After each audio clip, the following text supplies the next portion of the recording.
16টা বিশ্ববিদ্যালয়ে জামাতের vice chancellor হয় কি করে, এবং তার ফলাফল আমরা দেখতে পাচ্ছি এই নির্বাচনের মধ্যে। সাদিক কায়েম, এস এম ফরহাদ, মহিউদ্দিন খান, যারা এই যে বিশ্ববিদ্যালয়ে ডাকসুতে নির্বাচিত হয়েছে, এদের বাবা মা এই 15 বছর তাদেরকে এই রিজিক গুলো তারা গোপনে ব্যবহার করেছিল ইসলামের। কথা বলছেন আমার? কিন্তু অনেকে এখন তাদের মর্যাদা দিতে চায় না। তারা যে জাতির সূর্য সন্তান, আরে ভাই গোপনে কাজ করে হলেও তো স্বাধীন করে দিয়েছে, আর আপনি তো প্রকাশ্যে থেকেও কিছু করতে পারেননি। তারা গোপনে হোক আর যেভাবেই হোক, গুপ্ত হোক, তারা স্বাধীন করে দেওয়ার পেছনে ভূমিকা তাদের বেশি। আর এখন তারা গুপ্ত রাজনীতি করেছে, এই ট্যাগ দিয়ে তাদের জাতির কাছে কালার করার চেষ্টায় আছে। এগুলো আপনি এরকম উল্টাপাল্টা কথা এই জাতির সূর্য সন্তানদেরকে নিয়ে বলেন কেন? এই বাংলাদেশে আমার মনে হয় এখন এই জুলাই যোদ্ধা যারা আছে, গোপনে হোক প্রকাশ্যে হোক, এগুলো এই জাতির শ্রেষ্ঠ সন্তান। এদের কারণে আজ আমির হামজা এই ধোবাইলের মাটিতে আসতে পেরেছে। নয়তো ওই অবস্থা থাকলে আমির হামজা না, আমির হামজার বাপও আসতে পারতো না। আমরা যে মুক্ত পরিবেশটা পেলাম, কথা বলতে অন্তত পারি, এই একটা বছর মানুষের সাথে মিশতে পারলাম, এই সুযোগ যারা করে দিল আল্লাহ, যাদের মাধ্যমে, তাদের মাথায় তুলে রাখা দরকার ছিল। আর কিছু বেয়াদব আছে, তাদেরকে আরো গালিগালাজ করে। এজন্য প্রকাশ্যে হোক গোপনে হোক, আমাদের রিজিক বলতে আল্লাহ যা দিয়েছে সব আমরা খরচ করতে চাই।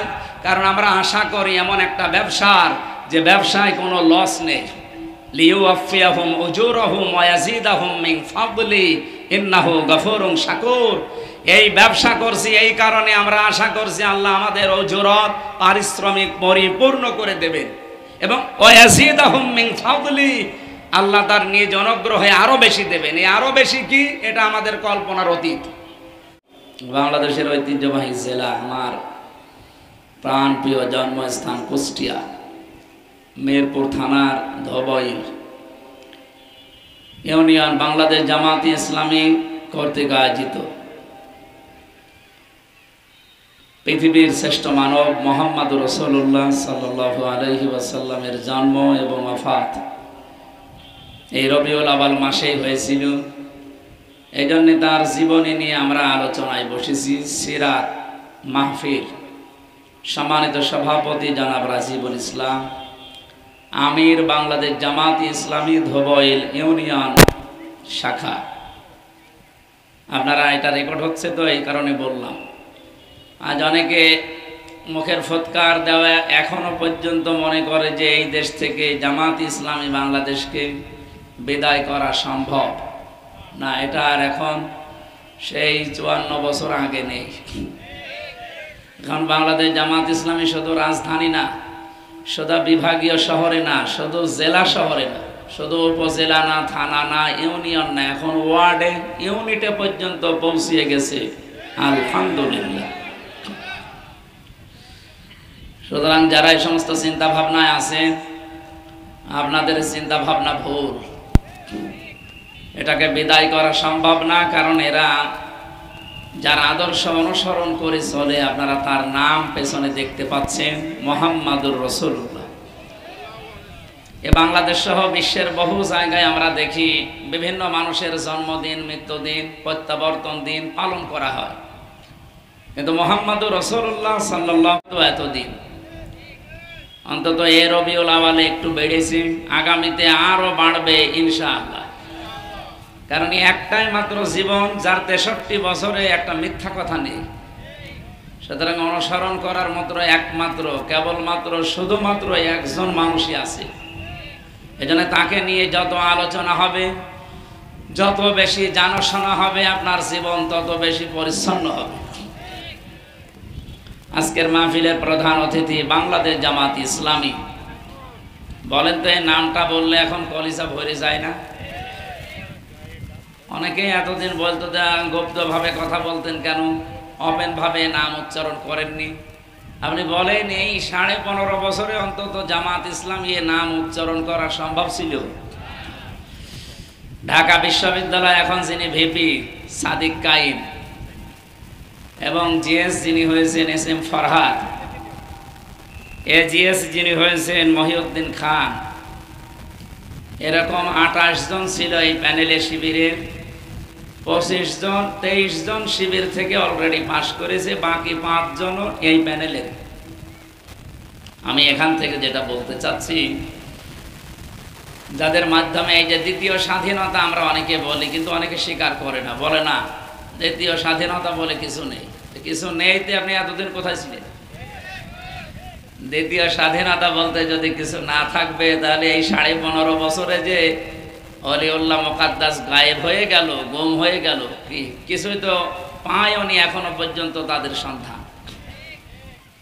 তো এই হিসাবে যারা স্বীকার করেন না, তারা কিন্তু জাতির মুখোমুখি দাঁড়িয়ে যাবেন। আর আমরা অলরেডি ঘোষণা দিচ্ছি, জুলাইয়ের বিরুদ্ধে যদি কেউ ডাইরেক্ট ইনডাইরেক্ট অবস্থান নেন, আমাদের অবস্থানও পরিষ্কার, তারা আমাদের মুখোমুখি দাঁড়াবেন। এবার আমি আমার এই বয়স 33, 47 দেখিনি, 52 দেখিনি, 71ও দেখিনি, কারণ আমার জন্মই 92 সালে। সেই হিসাবে আমি 24 দেখেছি।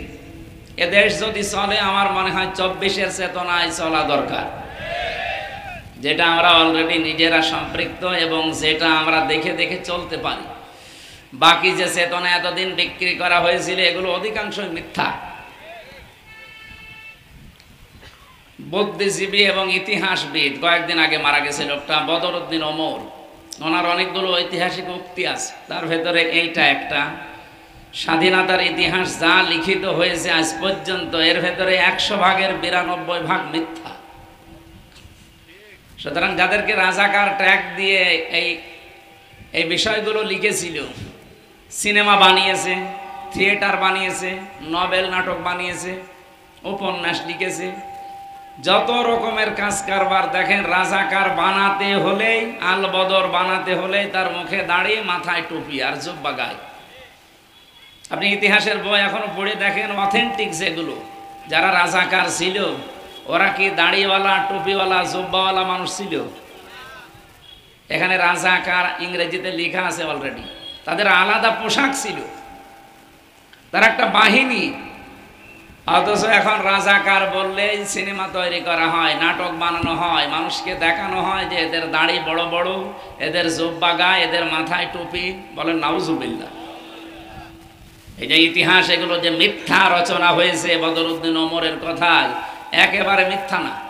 100 ভাগের 92 ভাগ উনি বলেছে, আমার মনে হয় 100 ভাগের 99 ভাগে মিথ্যা। আপনি কোন রাজাকার কোন জায়গায় লাগিয়েছেন? রাজাকারকে ওই রকম একটাও দেখতেছিল? এখনো পর্যন্ত সেই ছবিগুলো আছে।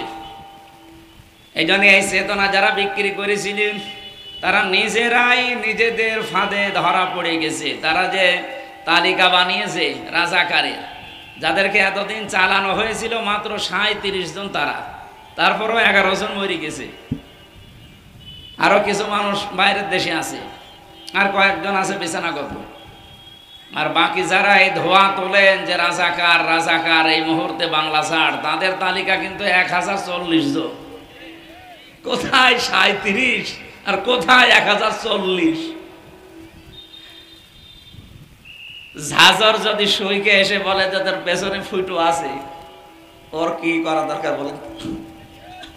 সুয়ের পেছনে ফুটা কয়টা?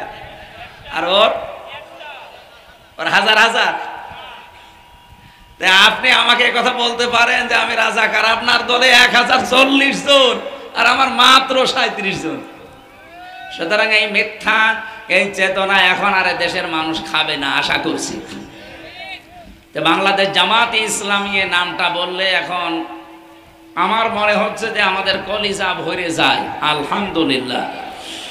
এই প্রাণপ্রিয় সংগঠনের কুষ্টিয়া জেলা শাখার সম্মানিত আমির অধ্যাপক মাওলানা আবুল হাশেম এখানে বিশেষ অতিথি হিসাবে উপস্থিত আছেন। এই আসনের জন্য নমিনি না, এখানে ঘোষক যিনি মুরব্বী মানুষ, ওনার কণ্ঠে জোর আছে এখনো। কি আমি পরিচয় নেই আমার সাথে? মাওলানা আসগার আলী, এই এলাকার অনেক পুরাতন আলেম, দেখেছেন, এখনো মনে হচ্ছে আমার চাইতেও যুবক। ওনার শব্দ চয়নটা, এই যে সংসদ সদস্য পদপ্রার্থী না, বাংলাদেশ জামাত ইসলামী থেকে যে 300 জনের নাম এসেছে, কেউ পদপ্রার্থী না, সব নমিনি। উনি নিজেও জানতেন না যে ওনার নাম ঘোষণা হবে। আমি যেমন আমি নিজেও জানি না যে আমার নাম ঘোষণা আসবে। সুতরাং বাংলাদেশ জামাত ইসলামী থেকে কেউ সংসদ সদস্য পদপ্রার্থী আমরা না, আমরা নমিনি। পদপ্রার্থী অন্য দলের হতে পারে। দেখেন কয়েকদিন পরে পদপ্রার্থী হওয়ার জন্য, এই পদ নেওয়ার জন্য আমার মনে হয় অনেকে মারামারি করে মরে যাবে। আপনাদের এই আসনে দেখবেন, আমি কি একটু বেশি বললাম? জামাত ইসলামী থেকে পদপ্রার্থী হয়ে মারামারি করে মরে গেছে না, মারামারি হয়েছে এরকম কথা শুনেছেন? পদপ্রার্থী হয় কি করে? এরা নমিনি। উনি এই আসনের জন্য নমিনি পরিচিত একজন মানুষ। আগে উপজেলা চেয়ারম্যান ছিলেন, এরপরে ইউনিয়ন চেয়ারম্যান ছিলেন, মেম্বার ছিলেন। আমার মনে হয় জীবনের এই বিশাল অংশটা যেভাবে কাটিয়েছেন, ওনার তো এই কুষ্টিয়া মিরপুরের বুকে 10 তলা বিল্ডিং থাকার কথা, অথচ ঘরে রং করার পয়সা নেই। এইরকম একজন মানুষ আপনারা পেয়েছেন। এই মিরপুর ভেড়াপাড়া 2 আসন, এটা নমিনি বাংলাদেশ জামাত ইসলাম থেকে জননেতা জনাব আব্দুল গফুর। আমার আগে কথা বলছিলেন বাংলাদেশ জামাত ইসলামী কুষ্টিয়া জেলার ওলামা বিভাগের সভাপতি। আলেমদের একটা বিভাগ আছে এই জেলায় জামাত ইসলামী থেকে, সেই আলেমদের উনি সভাপতি মাওলানা হাফেজ জুলফিকার আলী। উপস্থিত আছেন মাওলানা খন্দকার রেজাউল করিম, এই উপজেলার সম্মানিত আমির। মঞ্চে আরো গণ্যমান্য ব্যক্তিবর্গ আছে, আমার ডানে বামে সামনে বসা মুসলমান ভাইরা। দিনের বেলা তো পর্দার আড়ালেও আছে সম্মানিতা মা এবং বোনেরা। আমরা নির্ধারিত যে বিষয়টা লেখা আছে ওর ওপরে অন্তত আধা ঘন্টা মতো কথা বলতে চাচ্ছি। থাকবেন তো ইনশাল্লাহ? যারা যেখানে দাঁড়িয়ে আছেন ভালো লাগলে দাঁড়িয়ে থাকেন, বসার জায়গা পেলে বসে যান, কিন্তু কথা বলবেন না, এদিকে তাকিয়ে থাকবেন। আমরা একটা ক্লাস করবো ইনশাল্লাহ। দল মত নির্বিশেষে আজকে এখানে এসেছি, কারণ এই জায়গায় কোনো সাধারণ মানুষের জীবনী নিয়ে আলোচনা হচ্ছে না। সাধারণ কি সাধারণ না অসাধারণ? মানে অসাধারণ মানুষ। সুতরাং তাকে নিয়ে যেহেতু আমরা আলোচনায় বসেছি, আর আমরা বিশ্বাস করি এটা একটা ইবাদত। এটা কি বলেন তো? নামাজ রোজা যেভাবে আল্লাহর বিধান, লাকাদ কানা লাকুম ফি রাসূলিল্লাহি উসওয়াতুন হাসানা, এই আয়াত অনুযায়ী রাসূলের জীবনী অনুসরণ করা, সেটা জানার মাধ্যমে এটাও ইবাদত। আপনি যদি তাকে না জানেন তাহলে আপনি অনুসরণ করবেন কি করে? এজন্য তাকে জানা লাগবে, এরপরে অনুসরণ করা লাগবে। বিশেষ করে এই বাংলাদেশ আর ভারত, এই 2টা দেশে তো আমি বেশি চলাফেরা করেছি। এই দেশে একটা কথা প্রচলন করা আছে, কারা ছড়িয়েছে আমি জানি না। এরা বলে যে জানার নাম ইসলাম না, মানার নাম ইসলাম। এটা একটা শয়তানি। আপনি যদি না জানেন তা আপনি মানবেন কি? কথা বলেন না কেন? আপনাকে জানাও লাগবে, মানাও লাগবে। এই জন্য জানাও ফরজ, মানাও। আপনি যদি কোনো বিষয় জানেন, অনেক মানুষ এই ধান্দায় আছে যে জানি না তাই মানি না, আমার সেরকম গুনাহ হবে না। কে বলেছে আপনাকে? আপনি জানেন না কেন? এটা আপনার অপরাধ। আর অপরাধ করলে কি হয়? শাস্তি। বলেন বলেন। আপনাকে জানা লাগবে। পৃথিবীতে কেউ মায়ের পেট থেকে জেনে আসে না, সে জানে। সুতরাং আপনি যে বলেন আমি জানি না তাই মানি না, আপনার ডবল গুনাহ হবে। একটা লোক জানে কিন্তু মানে না, তার গুনাহ হবে একটা, কারণ জানার ফরজ তার আদায় হয়েছে, মানার ফরজ আদায় হয়নি। গুনাহ হবে কয়টা? আর আপনি জানেনও না, মানেনও না, আপনার গুনাহ হবে কয়টা? সুতরাং জানা লাগবে। ওনার সম্পর্কে জানা খুবই জরুরি। আমরা অনেকেই জানি না ওনার সম্পর্কে। স্যার বলছিল না যে উনি মক্কায় কয়দিন ছিল, তাই আমরা বলতে পারলাম না। উনি যে 53 বছর 1 থেকে 53 মক্কায় কাটিয়েছেন, আমরা অনেকে জানি না। অন্তত নবুয়ত পাওয়ার পরও তিনি 13 বছর একাধারে ছিলেন। কয় বছর? আরে 13 বছরে উনি জান্নাতে ছিলেন নাকি? কি অবস্থা ছিল তার উপরে 13 বছরে? আমরা অলরেডি ওই রকম অবস্থা বাংলাদেশে 15 বছর পার করলাম। 13 বছর পরে আল্লাহ ওনাকে যদি সুসংবাদ দেন, ইন্না ফাতাহনা লাকা ফাতাহাম মুবিনা, আমার মনে হচ্ছে 15 বছর পরে আমাদেরকে আল্লাহ এরকম একটা সুসংবাদ দিতে চাচ্ছে। সেই সুসংবাদ সামনে আসতেছে। কিন্তু এখনো পর্যন্ত অনেক আলেম, অনেক ইমাম, অনেক খতিব, তারা এখনো দদুল্যমান অবস্থায় আছে, ভয়ে আছে মনের ভেতরে যে যদি ইসলাম এবার না আসে তাহলে আমার ইমামতি থাকবে তো। আপনি ইমামতি নিয়ে আসেন আর ইসলাম আসবে না কোন কারণে? ছেলে যদি মাইক নিয়ে বলে বেড়ায় যে আমার বাবার জমি আমি পাই কি না পাই, ওটা পাগল না? কথা বলে না কেন? এলাকার মানুষ বলবে না যে তোর বাবার জমি উত্তরাধিকারী সূত্রে তুই পাবি না, এলাকার লোক পাবে? 92% মুসলমানের এই দেশ, একটু সুযোগ দিলে এই দেশের মুসলমানেরা কি করে ঢাকা ভার্সিটি তার প্রমাণ। সুতরাং এই দেশে এখন যে ঝড় উঠেছে, এবার ইসলাম যাবে। এরপরও আপনার ভেতরে ভয় কিসের?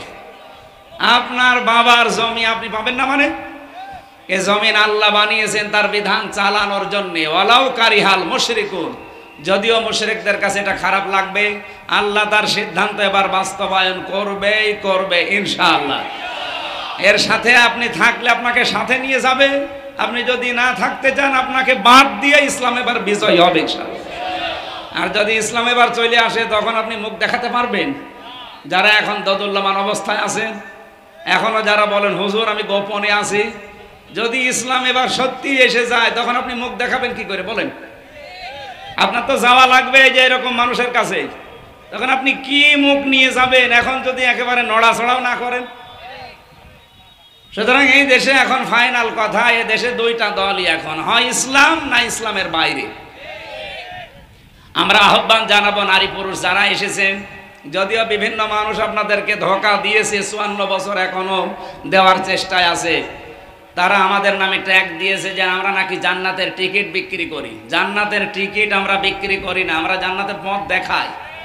আপনি যদি এ পথে উঠতে পারেন, মাস্ট বি আপনার জীবনে কোনো লস বলে শব্দ নেই। আমরা যে আয়াত পড়লাম সূরা ফাতিরের 29 নম্বর আয়াত, যেহেতু ওনারে নিয়ে আলোচনা আমরা ওই কথাই বলবো ইনশাআল্লাহ।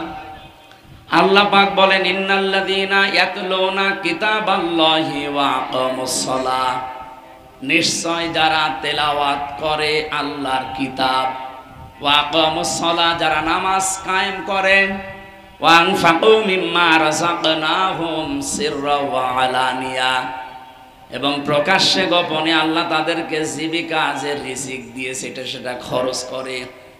এর জন্য তারা আশা করে তিজারাতান, এমন একটা ব্যবসার লাং তাবুর, যে ব্যবসায় কোনো লস নেই। বলেন সুবহানাল্লাহ।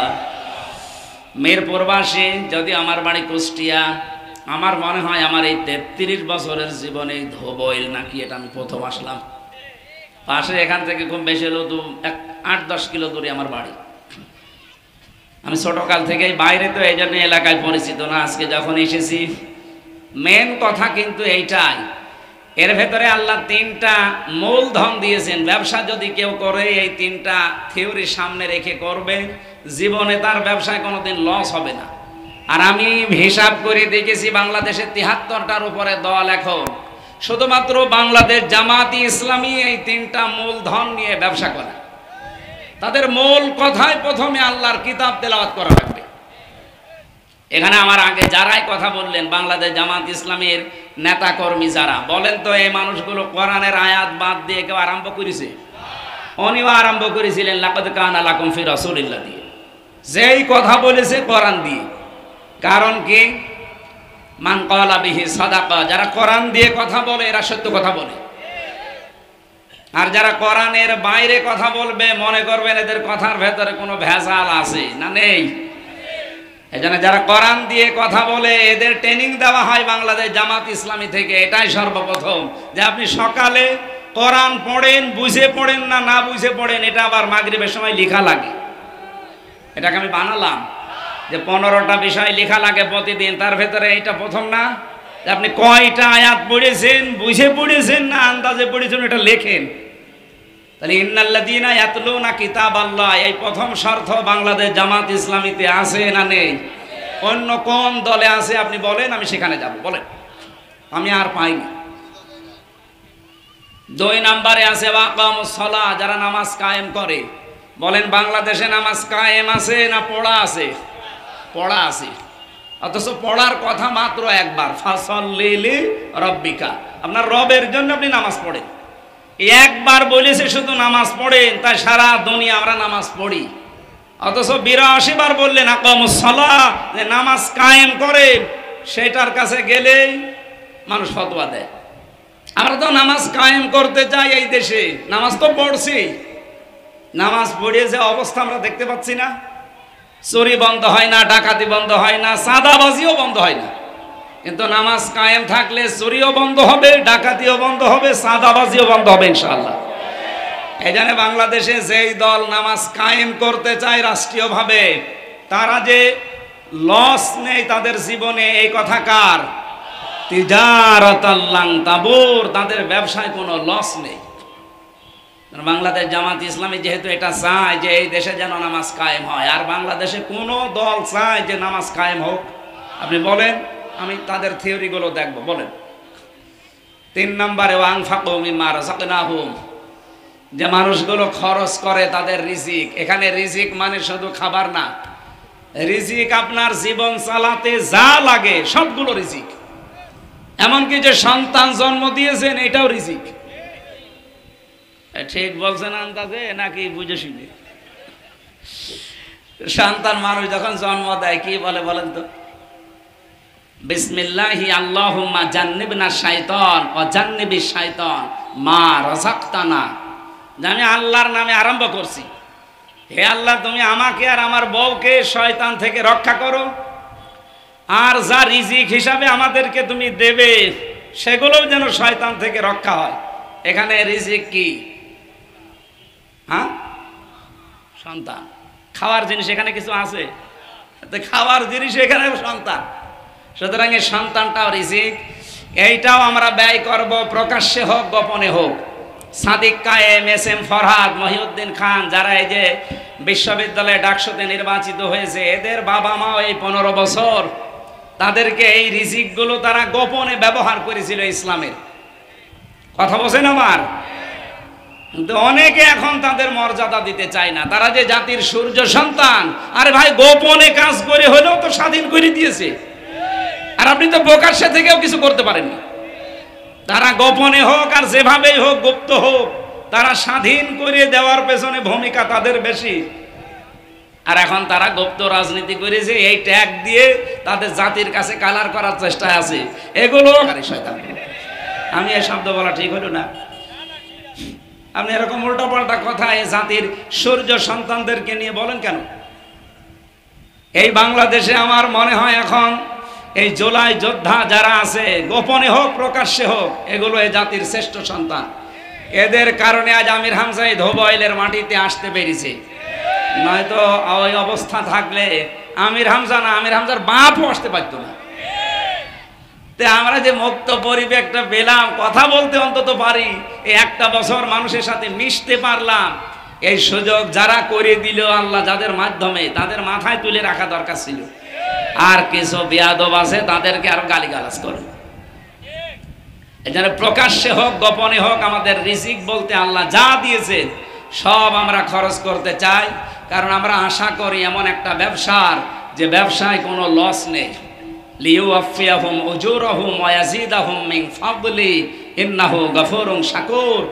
এই ব্যবসা করছি, এই কারণে আমরা আশা করছি আল্লাহ আমাদের উজুরত, পারিশ্রমিক পরিপূর্ণ করে দেবেন, এবং ওয়া ইয়াজিদাহুম মিন ফাদলি, আল্লাহ তার নিজ অনুগ্রহে আরো বেশি দেবেন। এই আরো বেশি কি, এটা আমাদের কল্পনার অতীত। দেবেন মানুষকে তার ঈমান এবং আমলের কারণে। কয়টা বলেন তো? হ্যাঁ, এই যে হুজুর বুঝিস কি ডাকো এটা? ওর মাথা যদিও তার কাটা আছে, তারপরও ঠিক বুঝিস।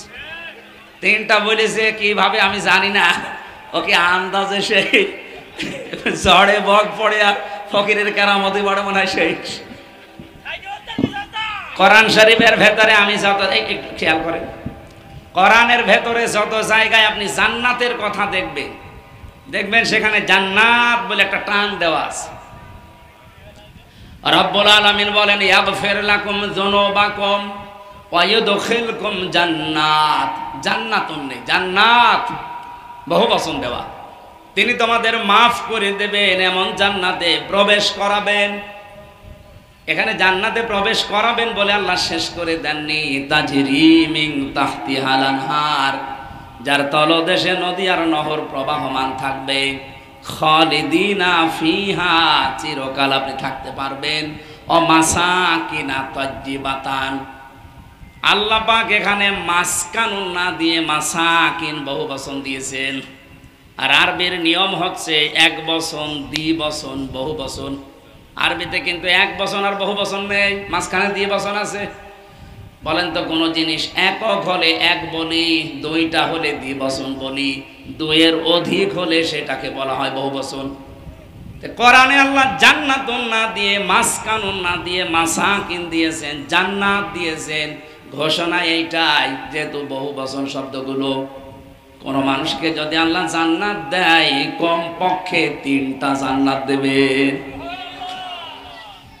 আমরা জানি এক একটা জান্নাত এই পৃথিবীর সমান না, এর চাইতে 10 ডবল বড়, 10 ডবল। তো 3টা জান্নাত আল্লাহ যদি কাউকে দান করে, পৃথিবীর 30টা পৃথিবীর সমান জান্নাত আল্লাহ তাকে দান করবে।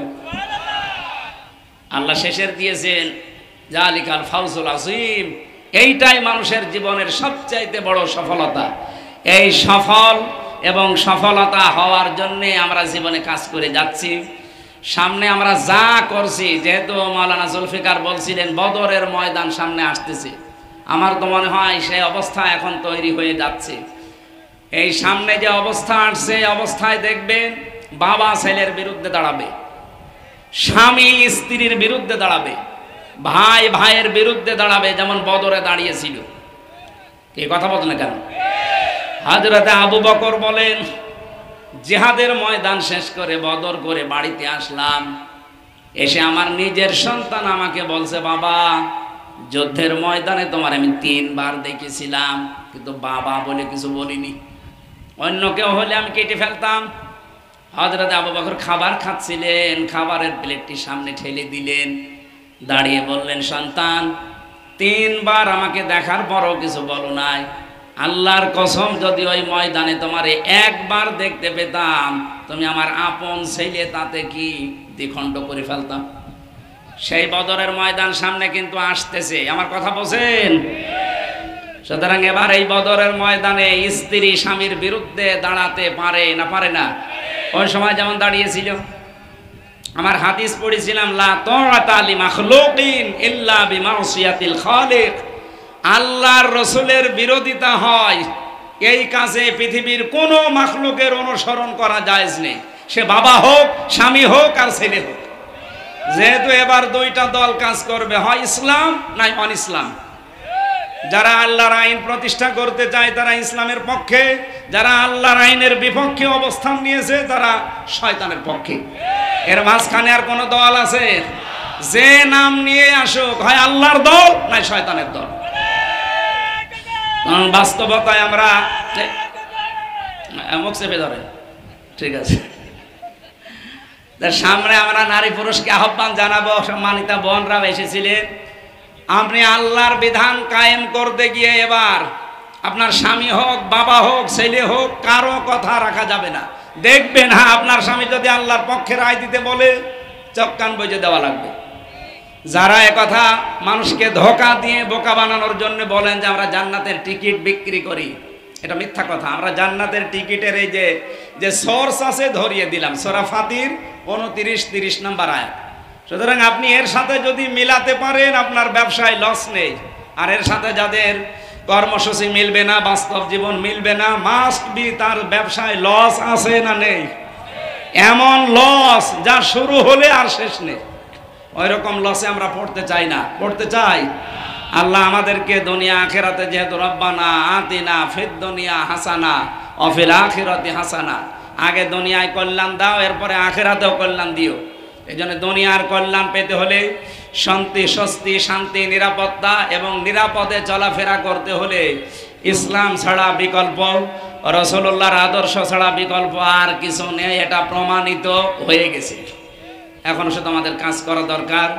মেয়েদেরকে আহ্বান জানাবো, যারা বলেন যে কি হবে ভোট ভাট দিয়ে। কে বলেছে আপনাকে? মাইয়াশফা শাফাআতান হাসানাতা ইয়াকুল্লাহু নাসিবুম মিনহা। কোন মানুষ যদি ভালো কাজে সুপারিশ করে, ভোট দেয়, রায় দেয়, সমর্থন জানায়, পেছনে থাকে, সহযোগিতা করে, ভালো কাজ করে যা পাবে আপনি শুধু ভোট দিয়ে তাই পাবেন। আর এই কথাকেই ওরা বলে যে আমরা নাকি জান্নাতের টিকিট বিক্রি করি। আরে কোরআন শরীফ বলছে, সূরা নিসা 85 নম্বর আয়াত, অমাইয়াশফা শাফাআতান সাজ্জিয়াতা ইয়াকুল্লাহু কিফলুম মিনহা। কোন মানুষ যদি অন্যায় কাজে সাপোর্ট করে, সমর্থন জানায়, ভোট দেয়, রায় দেয়, পেছনে থাকে, ও ক্ষমতা পেয়ে অন্যায় কাজ করে যা হবে আপনি শুধু ভোট দিয়ে তাই হবে। এজন্য এটা দুনিয়ার কাজ না, এটা কিন্তু আখিরাতের কাজ। এটা দিয়ে আপনার আখিরাত তৈরি হবে, এইটা দিয়ে আপনার জান্নাত তৈরি হবে। আল্লাহ আমাদেরকে বুঝে শুনে কাজ করার তৌফিক দেন। আজকে জমার দিন তো 10:30 বাজতে চলতেছে, এখন আমার জমার নামাজ সেই ভার্সিটির কাছে আবদালপুরে, মাহফিল আজকে রাতে অনেক দূরে, সে গায়ে বান্ধা, এই জন্য সময় আর না, সারা রাত জাগা। এমনিতে পাবনায় অনুষ্ঠান ছিল, আগামীতে আবার আসলে আমরা কথা বলবো। যতটুকু বলেছি আমার মনে হয় মূল কথা বলা হয়ে গেছে। যে যা ধোঁকাবাজি পূর্ণ কথা বলুক, কারো কথায় কোনো কান দেবেন না। আমরা এবার আল্লাহর দিকে তাকিয়ে গ্যারান্টি দিতে পারি, ইসলাম এবার রাষ্ট্র ক্ষমতায় যাবেই যাবে ইনশাআল্লাহ। ডাকসু নির্বাচনের পরে পট পরিবর্তন অলরেডি হয়ে গেছে। রাষ্ট্রদূত এসেছে যুক্তরাষ্ট্রের, পাকিস্তানের, থাইল্যান্ডের, কতগুলো রাষ্ট্রদূত এসে এখন জামাত ইসলামের আমিরের কাছে ধর্ণা দিচ্ছে, কথা বলছে। তার মানে আন্তর্জাতিক ভাবেও সবাই চাচ্ছে যে দেশে এখন একটা পরিবর্তন আসুক। ডাকসু নির্বাচন 9 তারিখে গেছে। 10 তারিখে সকালবেলা আমার আসনে, এই যে সর্বপুর এলাকায়, প্রায় এলাকার মাতব্বর 10 জন, 2-3 গ্রাম মিলে তারা এলাকা চালায়। এতদিন উল্টাপাল্টা ছিল। আমারে ডাক দিয়ে বলছে, হুজুর আসেন, এখন থেকে আর গোপনে থেকে করব কি, এখন আমরা প্রকাশ্যে এদেশে ইসলাম যেন বিজয় হয় সেই কাজ করব। আর এখন যেহেতু দেখতে পাচ্ছি জামাত ইসলামীর দ্বারা এটা সম্ভব, সুতরাং আপনি আমাদের কাছে আসেন, আপনার সাথে আমরা আছি। আমি বললাম যে কালেমা পড়ানো লাগবে? বলছে না, কালেমা জানি, শুধু একটু ঝালাই করে দিন। সারা দেশে রব উঠে পড়েছে, ঝড় উঠেছে। এই ঝড়ে আমরা ইনশাল্লাহ ইসলামকে পৌঁছাবো। আল্লাহ আমাদেরকে তৌফিক দিন, আমিন। আমি আবার রিপিট করছি, আল্লাহ রসুলের বিরোধিতা হয়, তাদের অবাধ্য হয়ে যায় এমন কোন কাজ, মা হোক, বাবা হোক, ছেলে হোক, স্বামী হোক, তাদের কথা মানা। যদি প্রকাশ্যে না পারেন, গোপনে এই কাজ করবেন ইনশাল্লাহ, আমিন। আসসালামু আলাইকুম।